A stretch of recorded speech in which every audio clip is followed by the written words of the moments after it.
I did my flood video on the Venezuelan flooding and debris flow of 1999. Between December 14th and December 16th, there was a tremendous increase in rainfall in Venezuela, where a storm had blown due to reaction from a cold front and flow from the Pacific Ocean to the Caribbean Sea. This storm blew over from Caracas to Vargas. As seen in Figure 2, these are the areas that were affected. However, this was uncommon, as the storm season in Venezuela usually occurs between May to October.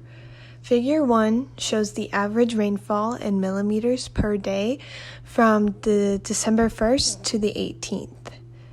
The large amount of water created loose soil which turned into debris flow and hence created catastrophic landslides. According to Source 1, the authors conducted a study using a magnitude scale and used their measurements of depositional volume to receive the magnitude of debris flow deposits of 6.3.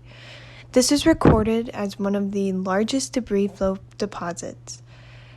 Source 1 compared previous floods and debris flow events to Venezuelan's 1999 tragedy and noted that it is important to note storm events, even if there are no landslide creations.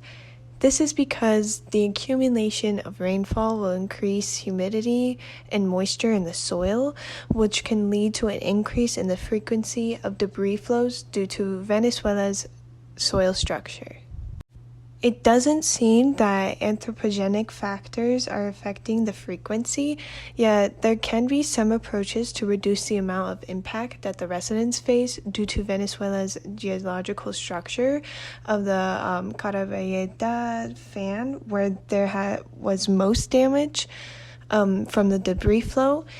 So, for example, building further away from stream channels could minimize damage on residents, yet this will have no impact on the frequency or magnitude of the debris flow itself. 8,000 residents of the cities of Vargas were impacted by this disaster. A reported 700 apartment buildings were destructed by the debris flow. Other infrastructures such as roads and telephone lines were destroyed. The systems of electricity, water, and sewage all faced blockage and could not function as they normally had done before the debris flow damage. There's an estimation of $1.79 billion in economic loss, and there is also an estimated 30,000 fatalities. Sources still do not know the exact amount of fatalities, as many bodies have been carried out to the ocean or were buried underneath the debris flow. However, in 2000, it was established that 10% of the residential population was killed. The event is considered a tragedy.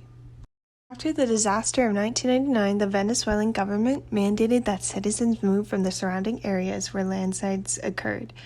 Venezuelans teamed up with the American Red Cross to create a permanent program in place that assesses risk in Venezuela. This program focuses on things such as first aid, counseling for mental health, and family reunification. Although Venezuela was impacted by the high toll, citizens continued to build their houses along hillsides and soft soil areas that could put their life at risk.